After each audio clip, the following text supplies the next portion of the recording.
Hey, I'm Daniel. And I'm Maddie. And we've been traveling abroad for over 10 years each. And in this video, we're going to share our top tips for first-time travelers that we wish we had when we first started. We've made lots of mistakes while traveling together, but over time we've come to learn each other's pitfalls and how to overcome them.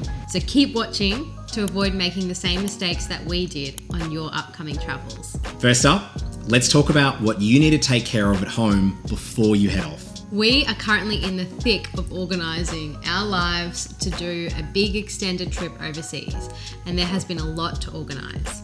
But even if you're going on a short trip, it's still important to think about anything at home that would need taken care of for while you're away. This means making arrangements for things such as pets or a house sitter, your garden and indoor plants, home maintenance, parcels and mail pickup, security, and letting your neighbours know that you'll be away for a while. Personally, we always like to organise to have a house sitter come in and look after our pets, house and plants. It brings us a lot of peace of mind for while we're travelling, knowing that everything's well looked after. And they also usually send us updates of our little furry friend because we miss him a lot while we're away. All right, now that your home is sorted, it's time to prioritise what you're going to be taking with you. Less is more. So seriously, don't pack stuff that you're not going to use because you don't want to be lugging it around or you're never actually going to use it. One of the best ways to avoid overpacking your luggage is to research the climate of where you'll be travelling to and pack according to the seasons they're in. So that means if you're going to be travelling in a rainy season, be sure to pack an umbrella and a reliable raincoat. Or if you're going to be traveling in a winter climate, make sure you've got yourself a scarf, some gloves, thermals, or a beanie. And above all, make sure your clothes are easily foldable, easy to wash, and very versatile, and that you can get many uses of them in different situations. We also love to use packing cubes. Now these can be really helpful to help segregate different items into these cubes, and it saves you from rummaging through all of your luggage just to get one item. And if you'd like to see the answer to the age-old debate of folding or rolling and what's better for your luggage, check out this video to find the answer. Next up, we're going to cover our top tips for the most important travel documents you need to carry with you. Hey Mads, you and your friends had a pretty close call in Europe, didn't you? We sure did. So some years back, my girlfriends and I were traveling in Europe. We were on a bus somewhere in Italy, and I remember we took all of our important belongings onto the bus. So things like passport, phone, ID, wallet. And in our excitement to get off the bus, one of our girlfriends left that bag with all those important documents, mainly the passport was the thing we were worried about, on the bus. And we didn't realise until after the bus had well and truly left that her passport was on the bus. Now in Italy, there was no way of contacting the bus company, and so we were in a bad position. Very bad, because we had to catch a flight, I think, out of the country in a few days' time. And so somehow we managed to find that this bus was going to be back at this same spot at 5 p.m. later that day. And so we raced back there ahead of 5 p.m, waited for this bus to come back. And I don't know, the universe must have been looking out for us, because we got there, the bus driver opened the door and he held her passport in his hand. We could have kissed him with joy because we were just, it could have been such a nightmare having to deal with that situation. But we were very thankful that it all turned out to be a good story. So, the moral of that story is always double check before you leave a car, taxi, plane, boat, or train that you've still got your key documents with you. Once you've arrived at your destination, there are two ways that you can keep your key documents safe. Number one, you can keep them on you at all times if that's a preference for you. So that can be in a sling or in a bag that you carry with you as you're traveling. Or option number two, if your accommodation has a safe or secure luggage, they can hold that there for you. Either option's feasible. What matters is that it's comfortable and it works for you. And a pro tip, don't put these key documents in your checked luggage because they can get lost in transit or delayed. Just like what happened to me when I traveled to South America a couple of years ago. I had 2 connections for my flight from Australia to Peru, and it just happened that in one of those stopovers, my luggage didn't quite come over with me over to the next flight.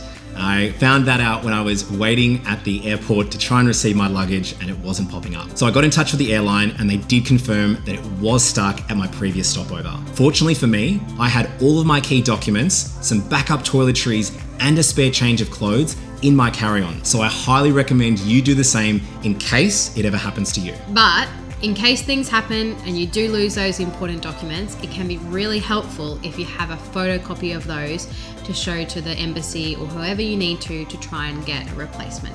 And now we're going to cover our top tips to make sure you stay healthy when you're traveling abroad.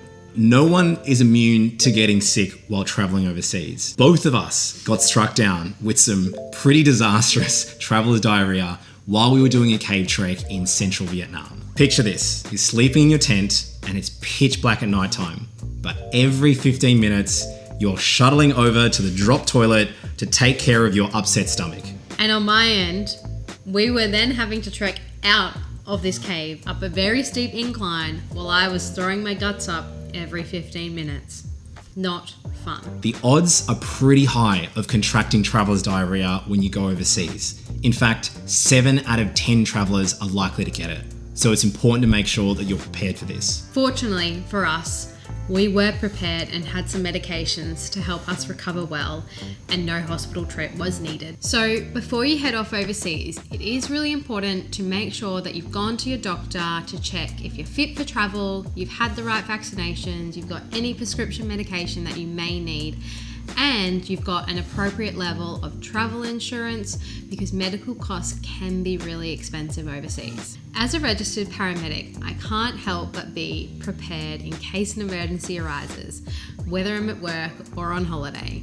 And whilst I can't bring my ambulance or my equipment with me, I do always make sure I bring a few bare essentials with me, and I recommend you do as well. I always make sure I have some simple painkillers like paracetamol and ibuprofen, antiseptic ointment just for cuts or wounds, especially if they get infected, some bandages and some band-aids in case of blisters or wounds, a face mask and a vomit bag, and some hand sanitizer and some wipes. Mosquito protection, preferably containing some DEET. Now this is especially important if you are in areas where there are mosquito-borne illnesses like malaria or dengue. We also would make sure we pack some sun protection gear like sunscreen, hats, sunnies, and I always pack with me an eye mask and some earplugs in case it's noisy when you're trying to sleep.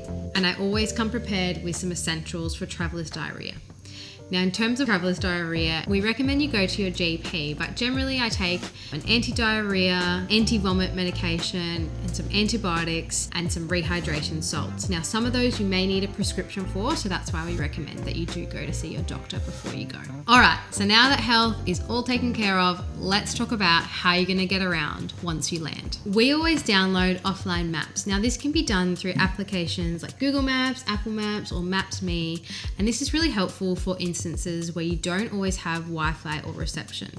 This definitely happened to us. We're in Europe. We didn't have reception, so we really relied on those offline maps, and it saved us countless of times. Now, from our experience of traveling, whenever you touch down at the airport, if you've been sleep deprived, jet lagged, and lose your checked luggage like I did in South America, sometimes having transport pre-booked and arranged brings you a lot of peace of mind. So research ahead and consider, how can you get from the airport to your accommodation? Do you want to book a local ride-sharing app or a local taxi? Are there airport transfers, or is there a train service that can take you directly to where you want to be? If you're wanting to drive abroad, it's really important that you check the local driving requirements and or apply for an international driver's license. Also make sure that you're aware of the different laws and driving regulations, because they could be different to your home country. Alright, so up next we're going to be talking about all things tech and travel. Now this is not my area of expertise, but I'm lucky that I've got Dan here, and this is his area of expertise. So when I went overseas for the first time, I continued using my mobile phone with the provider I had back at home. After a few days, I noticed that I was clocking up a really expensive phone bill. And that's when I learned about something called data roaming. Now, if you haven't heard of it before, data roaming is an additional fee that your phone provider charges for accessing a mobile network while abroad. So, to avoid racking up a massive bill like I did, I highly recommend exploring getting a local SIM card from the country that you're traveling in, or consider getting yourself an eSIM, which is like an electronic SIM card that works with compatible smartphones. These eSIM cards let you buy affordable travel packs of data or calls while also moving across different regions. And this helped me when I was traveling across South America in multiple countries. The next thing that is great to do is to download any entertainment that you may wish to consume at times when you don't have internet or when you're in transit. So we usually download some podcasts, music, audiobooks, or even books on our Kindle just to help pass the transit time. Now, to make sure all of your electronic devices are powered throughout your trip, it's really important to make sure you have access to power. And one of those ways is by buying yourself a travel adapter that lets all of your devices connect to the appropriate power socket. And for the times when you won't have access to a power socket, having a few power banks handy is a really good way of making sure that your smartphone and portable devices stay charged no matter where you go. And if you want to learn how to take photos and videos like a pro on your travels, check out this video. He's got some good tips. So that's it from us. We hope that our travel tips have been helpful and can help you avoid some of the mistakes that we have made in the past. Wish you all the best on your travels. So stay safe, have fun, and we'll see you on the next one. Bye. Bye.